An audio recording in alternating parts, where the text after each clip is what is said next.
system in terms of mathematical models, and also to understand or to model or to explain some complex behavior with some simple or minimal modeling approaches. In case of mathematics, there are two group of people. One, they belongs to pure mathematics. Another group, they belongs to applied mathematics, so-called. And the point is that in order to apply mathematics, we need to know mathematics. But what I prefer, I always prefer to understand mathematics with some example, such that one can easily visualize. One can easily visualize that what we are trying to do. And if we can say some theory, then it will be, will it be possible to find out some particular example or not? So in today's talk, what I'm going to talk about, that is a solution for system of linear equations. And my plan of talk is like this. First, I'll talk about system of two linear ordinary differential equation. Then I'll discuss what is system of n linear equation, and then a particular method, that is Puzhar algorithm, in order to find out solution of such equations, which will be helpful ultimately in order to understand the stability of equilibrium point of the linear system. And then in tomorrow's lecture, I will extend this idea in case of nonlinear equations. Then in tomorrow's lecture, I'll explain that how this linear analysis or result for stability or result for linear system, how is related with the solution of the nonlinear system.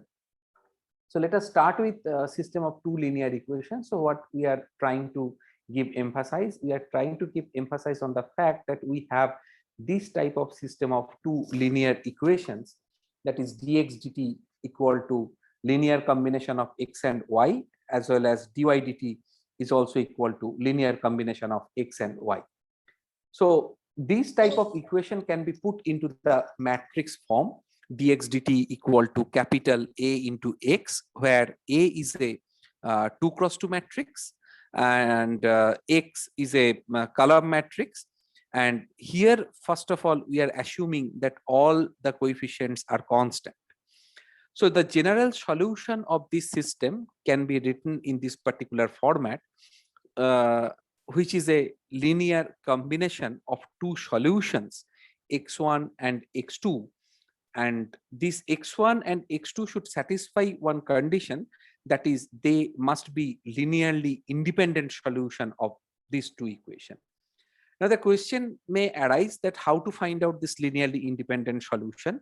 I'll give answer to this question, but it will not be possible for me to give you all the proofs related to the fact that why two linearly independent solution is sufficient to obtain the entire solution space for this type of system, or there is the possibility of more than two linearly independent solution or not. But towards the end, I'll show you some references. If you are interested, you can have a look at it. But I believe, at least at the preliminary level, whatever may be your area of specialized, or whatever courses you are teaching right now, or whatever research you are involved with, these are very simple in that sense. So how to find out a solution? The first and foremost important result is that once you have a constant matrix capital A, easily you can try to find out an eigenpair. So that means you can find a eigenvalue of matrix A, that is lambda, an associated eigenvector that is denoted by capital V. Then the theory says that e to the power lambda t into V, this is a solution of this equation, x dot equal to ax. So what is the rough sketch of the proof? Rough sketch is that if lambda and V is the eigenpair for the constant matrix capital A, then it satisfies this relation, that is AV equal to lambda V. Now you consider xt equal to e to the power lambda t into V. V is a constant column matrix. So therefore, xt is a two-component column matrix. Then if you differentiate x with respect to t, then you can find x dot t equal to lambda e to the power lambda t into v. Then interchanging these two scalars, in this case, you can have e to the power lambda t times lambda v. And then finally, you can replace this lambda v by this expression av, and again interchanging a and e to the power lambda t, because a is a square matrix and e to the power lambda t is a scalar. So you can write in this particular format, and ultimately rewriting xt for e to the power lambda t into v, you find that x dot t equal to ax. So that means it is a solution of this equation. Just as a simple example, we can consider this one, that is x dot equal to y and y dot equal to minus 2x minus 3y. So for this problem, your coefficient matrix is capital A is given by this one, and you can find out the associated characteristic equation. Then solving this equation, you can find two roots, -1 and -2.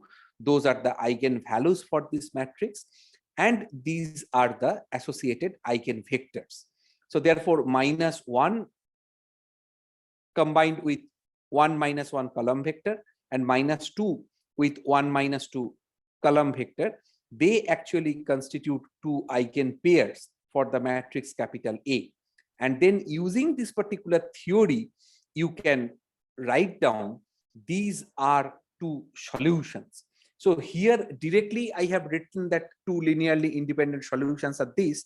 Actually, you can verify that these two solutions are linearly independent.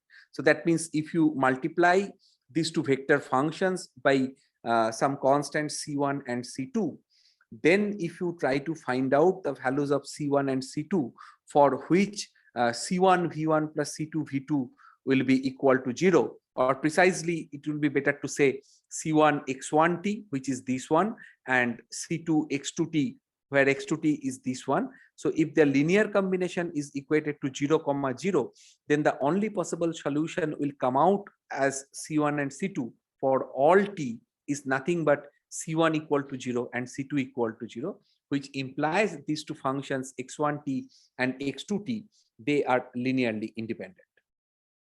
Okay, now the question is that we can try to understand this thing from our well-known result, that is linear ODE, that is most of the time it is taught in the +2 level.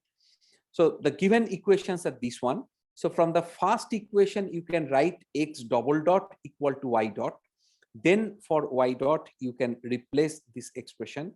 And once you have this one, then you can replace this y from the first equation in terms of x in order to have this one. So therefore, finally, you will get this second order linear equation is this one. And you can easily solve this equation. Your solution will comes out to be this one. And you can see that this is the relation between x and y that is given by x dot equal to y.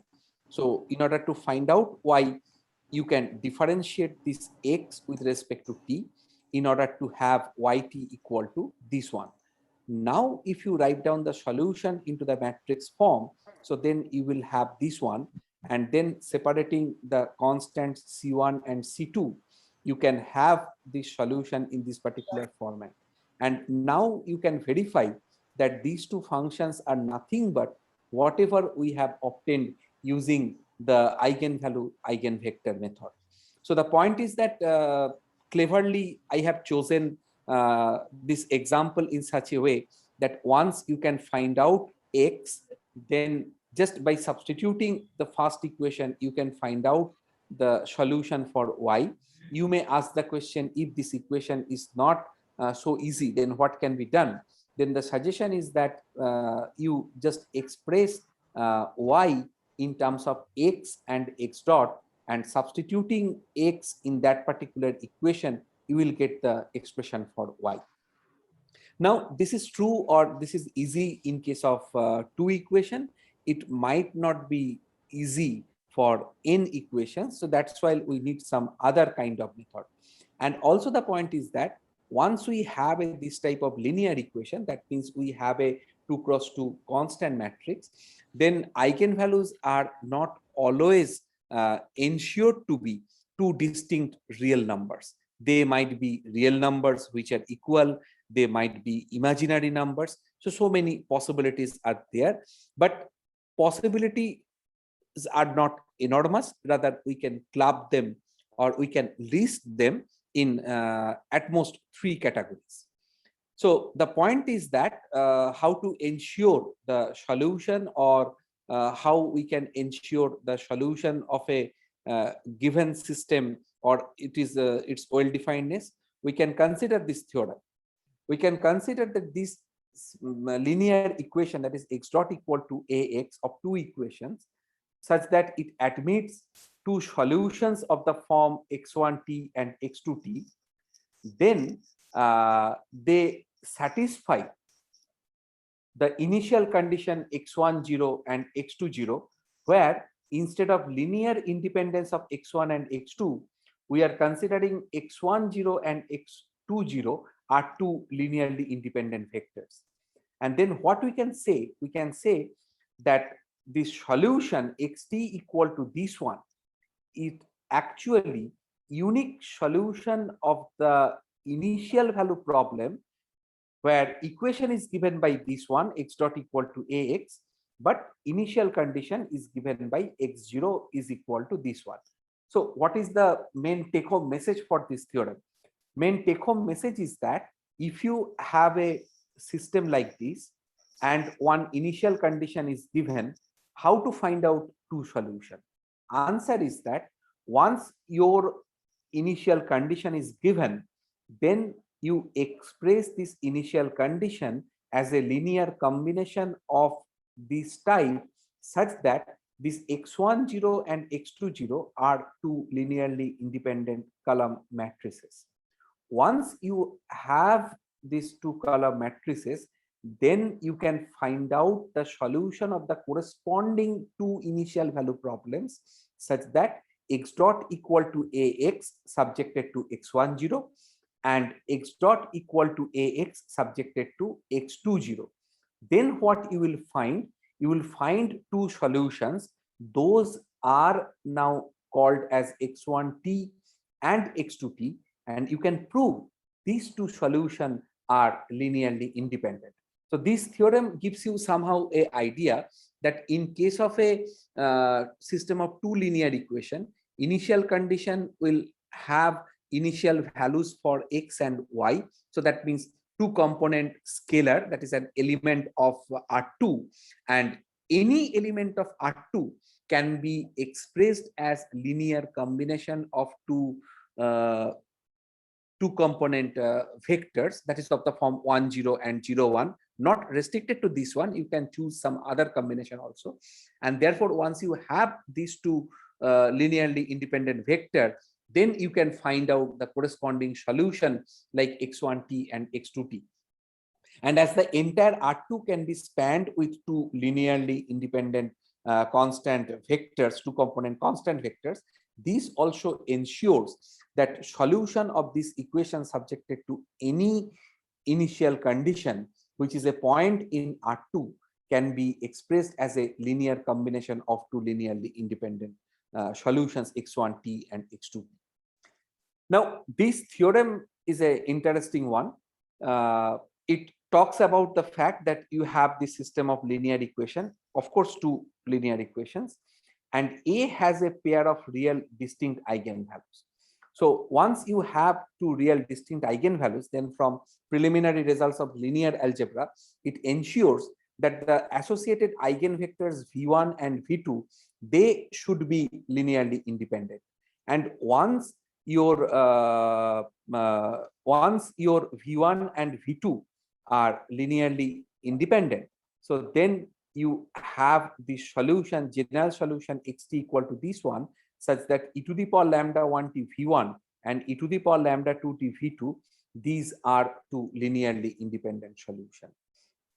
So that means, just for your clear-cut understanding, so we can write xjt is equal to e to the power lambda jt, times Vj.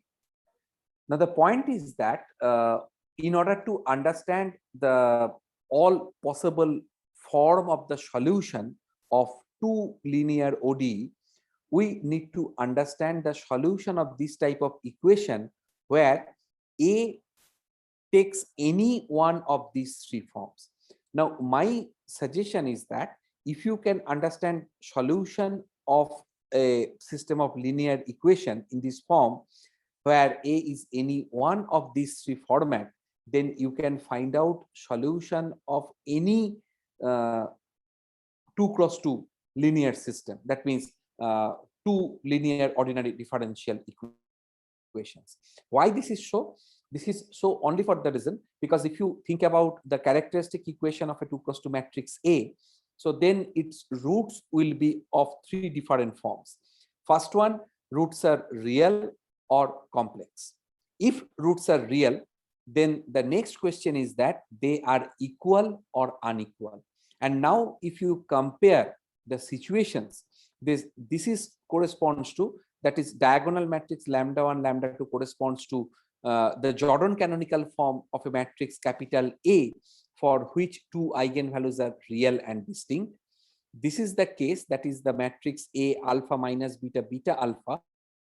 This corresponds to two complex conjugate eigenvalues, and the matrix. Hello. Yes. अब कभी खुशी तो होगी अपने इसमें खड़े हुए क्या हमारी संपत्ति है. Please put your mic on silent mode, please, participants.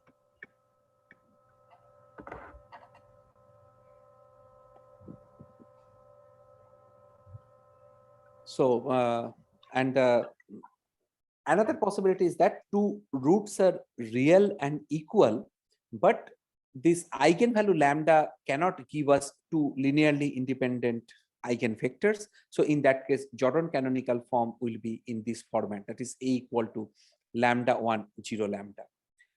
So first we consider the case x dot equal to this one, lambda 1 lambda 2 are real and distinct, and then you will have these two eigenvectors v1 and v2 such that v1 v2 are linearly independent. So general solution is given by this one, that is e to the power lambda 1 t v1 into plus e to the power lambda 2 t v2 pre-multiplied by c1 and c2. Now in case of two complex conjugate eigenvalues, this is the Jordan canonical form, your eigenvalues are lambda equal to alpha plus minus I beta. So if you consider just one of them, that is you consider alpha plus I beta as the eigenvalue, if you find out the eigenvector, then you can find your eigenvector V will be 1 minus I transpose. And with this eigenvalue lambda and this eigenvector V, now if you calculate e to the power lambda 2 into V, e to the power lambda into V, then you find this format, and this will give you just linear combination of two real solutions. Of course, this constant is not real, but what you can get from this solution, you can extract two linearly independent solution, x1t and x2t as this one. You can verify these two solutions are linearly independent. Once they are linearly independent solution, so then immediately you can have the general solution as a linear combination of x1 and x2. Finally, we consider the equation x dot equal to lambda 1 0 lambda x, where lambda is a real number. So in this case, what you can find that lambda 1 0 is an eigenpair. So once you have 1 0 and lambda as an eigenpair, so you can write down one solution, x1t is equal to this one. And now you can exploit this solution in order to find out the second solution of this equation, which will be linearly independent. So how to find out the second linearly independent solution? You can write down the differential equation in this format. Then from the second equation, you can solve it explicitly for y. So once you solve it explicitly for y and substitute this known solution in the first equation, then you can find x equal to this one.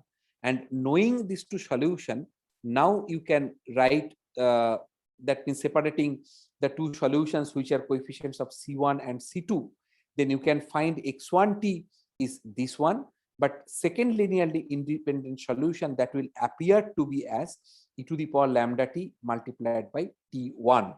And if you verify again, you can verify this result that here x1 and x2 are two linearly independent solutions. Now the natural question is that, okay, these are the method of finding solution for specific form of the matrices. So what is the relation of this theory or this result with the general form? Idea is something like this, and for that we need these notations. So we can use the notation E1 stands for 1 0 and E2 stands for 0 1. So that means some sort of standard basis for M2R. Once you have this standard basis for M2R, this will help you to express a matrix in a specific format. That means if you multiply this matrix A with E1 from the right, what you will find? You will find the first column. If you multiply A by E2 from the right, then you will find the second column. So that means you can just try to remember that once you multiply A by E1, you will get the first column. If you multiply A by E2, then you will get the second column. And as a result, this can be extended to n-dimensional case. But the point is that if somehow for a matrix A, we know these two expressions, then immediately we can write down what is the complete form of the matrix capital A. And this theory we can exploit in order to understand that how these results, previous results, can be applied to a general system of two linear ODE. So just for example, you can think about lambda 1 and lambda 2 are two distinct eigenvalues. So that means you have a general system of two linear ordinary differential equation, and fortunately your two eigenvalues are real and distinct. Then immediately you can find out the corresponding eigenvectors V1 and V2. Once you have these eigenpairs, then you can define a matrix P, and this is the mathematical way to express P. It means that first column of P is V1 and second column of P is V2. Now keep in mind, V1 and V2 are linearly independent. As V1 and V2 are linearly independent, P consists of these two linearly independent column matrices as its entries. So therefore, P is invertible. As P is invertible, so from these equations, you can immediately write P inverse V1 is equal to E1 and P inverse V2, this is equal to E2. And then what we can write, we can just try to find out what will be the form of P1 P inverse AP. So in order to understand P inverse AP, you can calculate P inverse AP E1 and P inverse AP E2. So P inverse AP E1, so P E1 will be V1 as per our definition. Then A V1 is equal to lambda 1 V1 because lambda 1 V1 is the eigenpair. Then lambda 1 is a scalar. You can shift it to the beginning. So therefore, you will have lambda 1 P1 inverse V1. And from this definition, you can have P1 inverse V1 is equal to E1. So therefore, P inverse AP E1 is lambda 1 E1. Similarly, P inverse AP E2, this will be lambda 2 E2. And then you can understand that your P inverse AP is nothing but the diagonal matrix E1, lambda 1, lambda 2. That is this one. And once you know this transformation, then for this equation, assuming they have two real distinct eigenvalues, you can use this transformation x equal to py. If you substitute this transformation in this equation x dot equal to ax, then it will give you this equation. That means if you substitute x equal to py, p is a constant matrix, so x dot is just your py dot. So P y dot will be equal to APY, and then multiplying P inverse from the left on both sides, you will get y dot is equal to this one. And as per this notation, you know, P inverse AP is equal to J1. So you will have this y dot equal to J1y. So the idea is that once you have this solution for this system, that is y dot equal to J1y, then you can find out the solution of this system, and then using this transformation, that means inverse transformation, that means, or you can say by back substitution, you can find out the general solution X for the given system, just pre-multiplying the solution Y by the matrix P. And the straightforward idea is that in this case, if your J1 takes this particular form, so y dot J1y will have the solution this one. This is the general solution, and then multiplying it by P, you will get the solution for the given system X equal to this one. So this is your general solution. But it will be quite difficult to solve a nth order system, because if we consider the system of linear ordinary differential equation in terms of n variable, then structure will looks like this one, that is dxi dt equal to summation over j aij xj. So you have n equation in n unknown, where all the coefficients are again assumed to be constant. So you can write down this equation into the matrix form as ddt of x equal to ax, and this gives you some sort of tractable mathematical expression for writing the equation. Then what we can do, we can just calculate exponential at knowing the matrix A, and that will give you a solution to the given problem.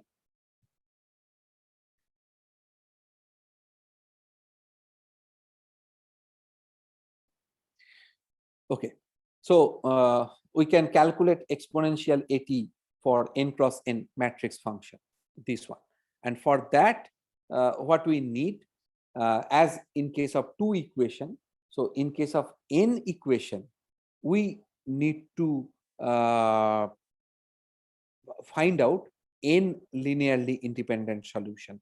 But as I have mentioned just before, that for n cross n matrix A, solving an nth order polynomial is a difficult task. Somehow, if you are able to manage the solution, then another challenging task will be to find out n linearly independent eigenvector. Sometimes you cannot find out n linearly independent eigenvector easily. So in that case, you need to take help of the fact that, okay, you need to find out the generalized eigenvectors in order to find out the complete solution.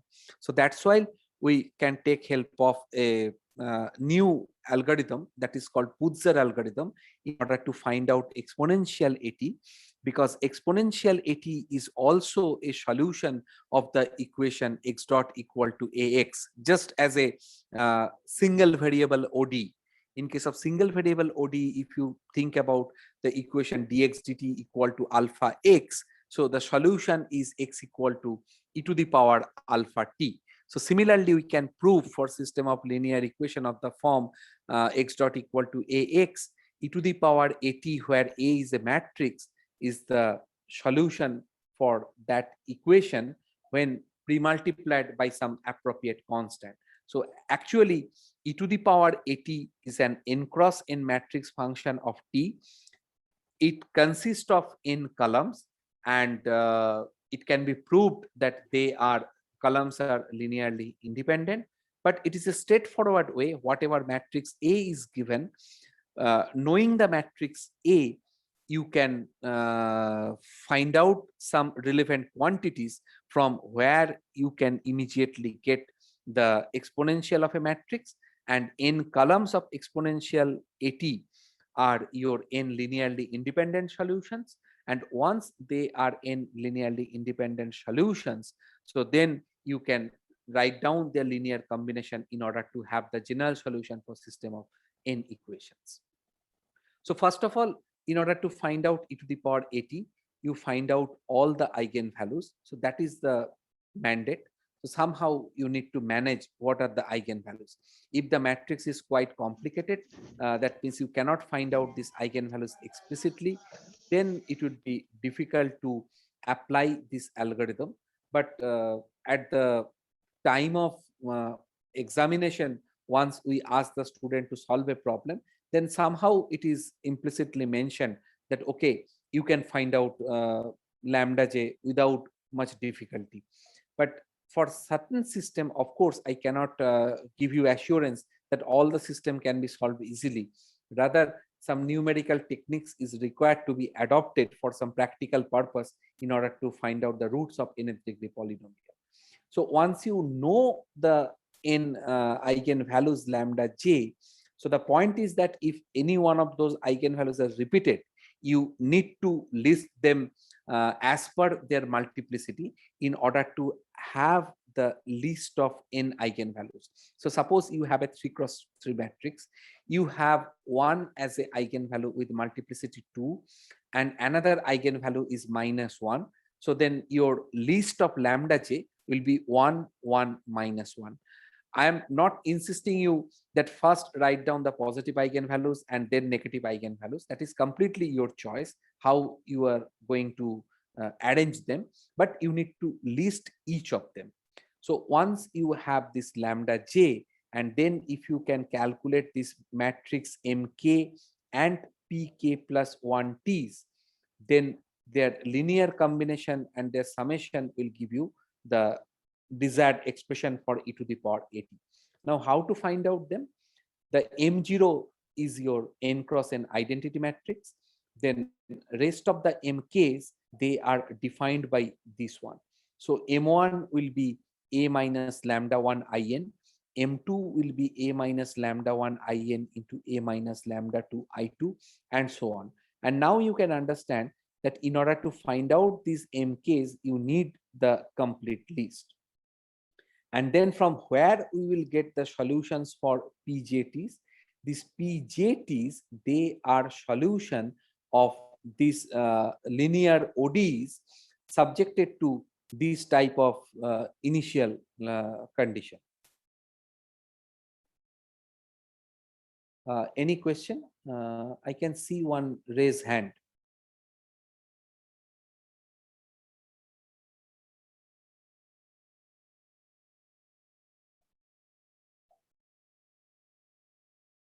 Would you like to ask any question, any one of the participant?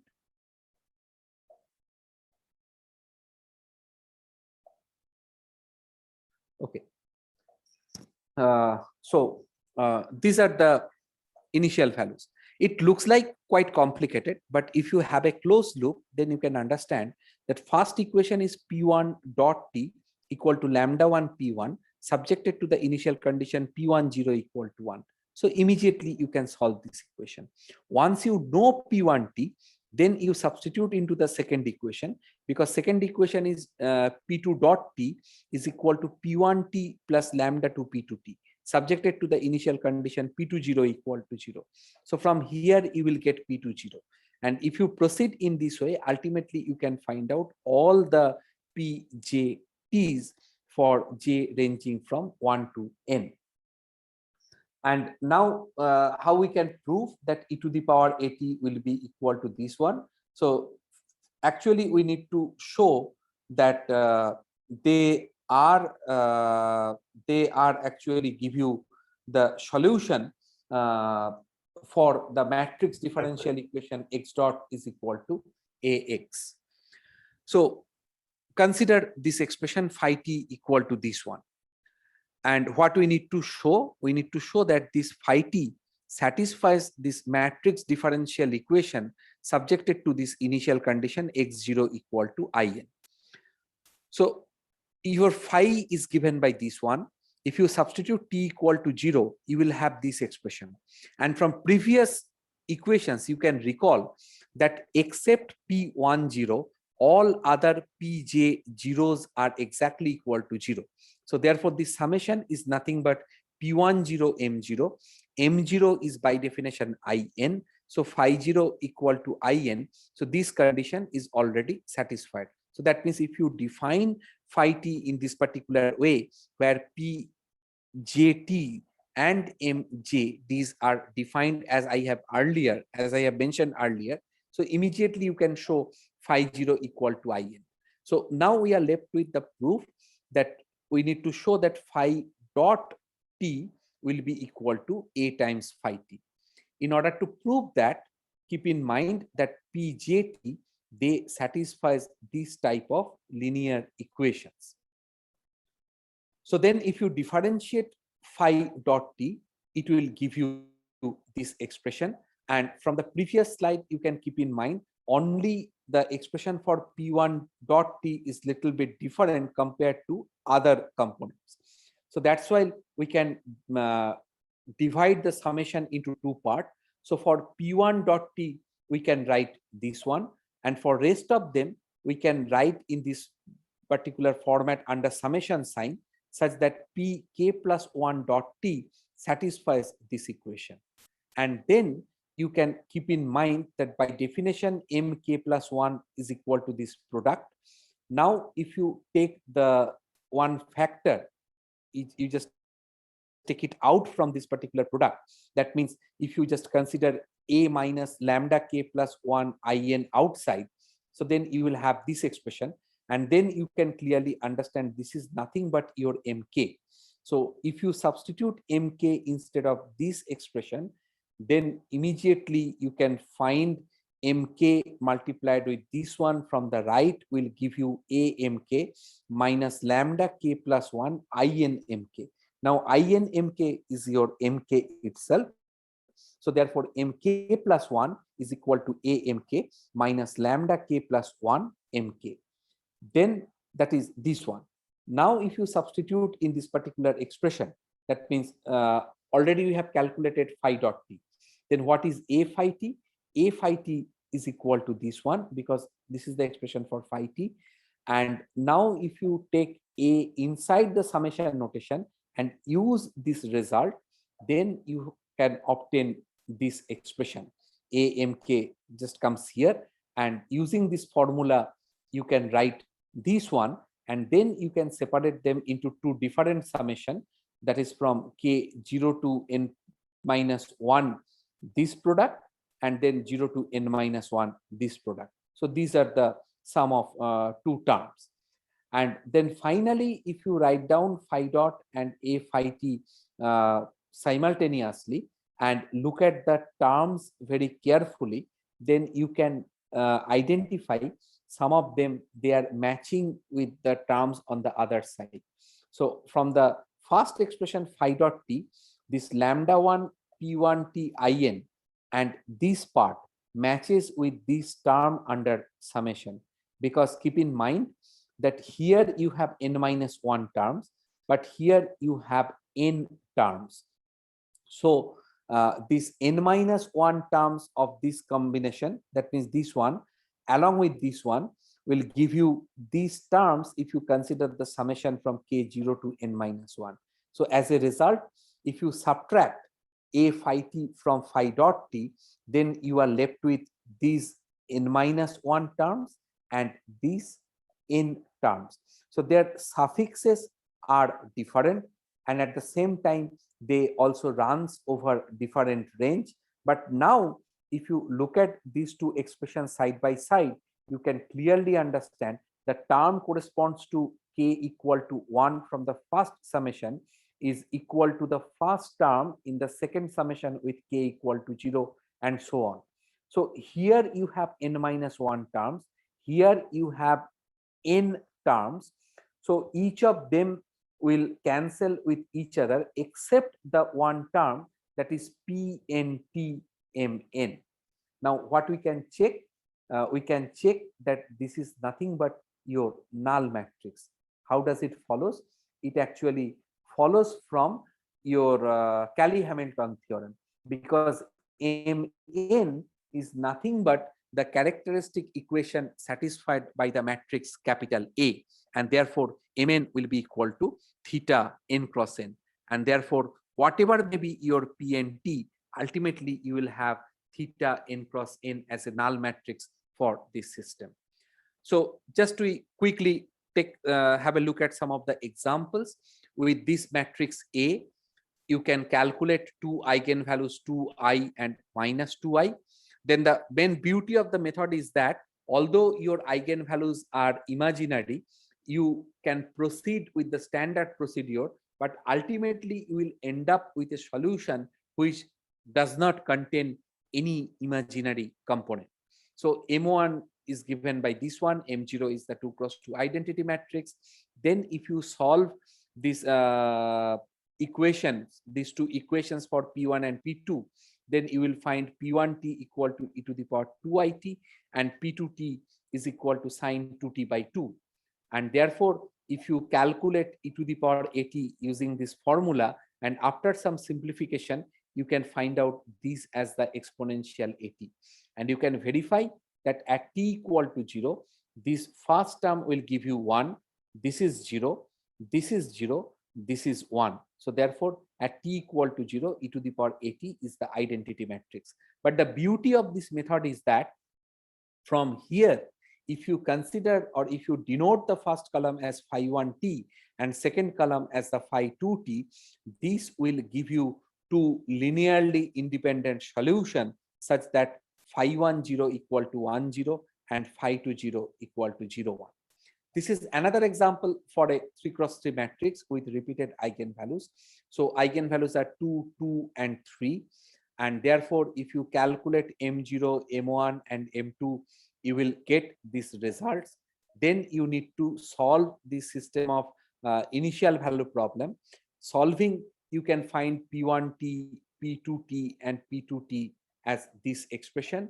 And therefore, using this formula, after some boring calculation, tedious and boring calculation, you will find this as the exponential at. And in this way, you can do it for any higher dimensional system, provided you can find out all the eigenvalues explicitly. So now, how these are related with the stability of equilibrium? For this system, you can understand that equilibrium says there is no velocity. So that means there is no movement along x direction, no movement along y direction. That means dx dt 0 and dy dt equal to 0. So the point is that x equal to 0, y equal to 0 is a trivial solution. That is straightforward. But the question is that whether the system admits any other solution or not. Then if you look at the part or look at the statement that how to find out the equilibrium. In order to find out the equilibrium, you need to solve two equations, that is dx dt equal to 0 and dy dt equal to 0. So that means you need to solve these two linear homogeneous equation. If the coefficient matrix is non-singular, so then 0, 0 is the only equilibrium point. If it is singular, then there will be more than one equilibrium point. So this is the definition that how you can find out the solution. And as I have mentioned, if this determinant is non-zero, then 0, 0 is the unique equilibrium point. So as a quick example, if you consider this one, that is dx dt equal to minus y, dy dt equal to 0, you can easily verify that determinant of this coefficient matrix will be equal to 0. But what are the equilibrium points? Every points on the x-axis are actually equilibrium points, because from first equation you can find y equal to 0. Second equation gives you no additional restriction, so that means x your free variable. So you can choose x equal to any real number, and if you choose x equal to any real number and y is restricted to be 0, so then all the points on the x-axis are actually equilibrium points. So the point is that if you have this type of equation, already you know the solution can be written in this particular format, where phi j for j equal to 1, 2 are two linearly independent solution. Also, whatever three possible formats I have shown you for the matrix capital A, that is related in terms of Jordan canonical form, so then it admits your phi jt will be any one of these three forms. So the point is that from here you can clearly understand that if alpha is negative, then whatever may be the value of beta, or whatever may be the finite magnitudes of this constant quantities C11 and C21 in these two cases, all the time what we can write that phi jt approaches to 0 whenever alpha is negative, because in this case e to the power alpha t, this one, it is e to the power alpha t times this one, this is bounded, and this is e to the power alpha t times this one. And you know that once alpha is negative, then exponential term converges much faster to 0 compared to the rate at which t diverges to infinity. And therefore what we can say, for n linear system and 0 if it is the only equilibrium point, 0 is only equilibrium point, give you one more additional information that your determinant is non-zero. That means 0 is not an eigenvalue. So there is no eigenvalue with some sort of 0 real part we can assume in crude sense. But this statement is not absolutely true. But here we restrict ourselves for the case that 0 is the only equilibrium point. Then what will happen? We can say that E0 is locally asymptotically stable if all the eigenvalues have negative real part. And the point is that if all the eigenvalues of A with 0 real part, this is some sort of corollary, are simple in nature. So that means A might have some eigenvalue with 0 real part, but they are of multiplicity 1. That means exactly 1. And rest of the eigenvalues have negative real part, still 0 is stable but not asymptotically stable. And if at least one eigenvalue have positive real part, then equilibrium point is unstable. Now just through phase portrait I can explain how the solutions looks like for these different cases.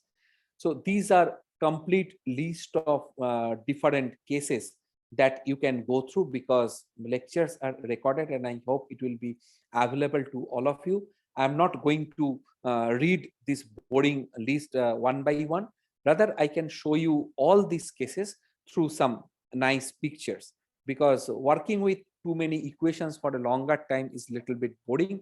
So let us try to see some pictures, not movie, that is a mathematical pictures. So case 1, both the eigenvalues are real and negative. So you will have this kind of phase portrait. So either there is two straight line solutions, all are parabolic arc, or there is a family of straight line solutions. But if you start from any initial point, all the solution trajectory will converge to 0. In case one eigenvalue negative, one eigenvalue positive, then this 0 equilibrium point is called a saddle point, and you will have this kind of phase portrait. If your both the eigenvalues are positive real number, then the phase portrait is analogous to the case both the eigenvalues are negative, but in this case all the eigenvalues direction are away from the origin.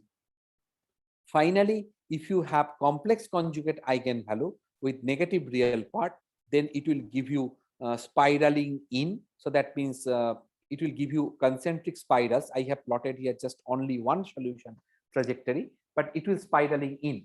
But don't take it for granted that all the time it will be anti-clockwise. Rather, whether it is clockwise or anti-clockwise, that actually depends upon the nature of the coefficient matrix. It is not this much straightforward. And in case of complex conjugate eigenvalue with 0 real part, you will have concentric circles or concentric ellipses. And in case of complex conjugate eigenvalue with positive real part, this will move away from the origin. That means spiraling outwards. And finally, in case both the eigenvalues are real and equal and negative, then you will have this kind of phase portrait. And for positive case, it will be away from the origin. So this is all about my today's lecture. And as a reference, I must mention that phase portrait and Jordan canonical form and related relation between solution of linear ODE and Jordan canonical form, that you can find in this particular book, that is book by Hirsch, Smell, and Divane. This Parkos book is of little bit advanced level. That is mainly for nonlinear dynamical system.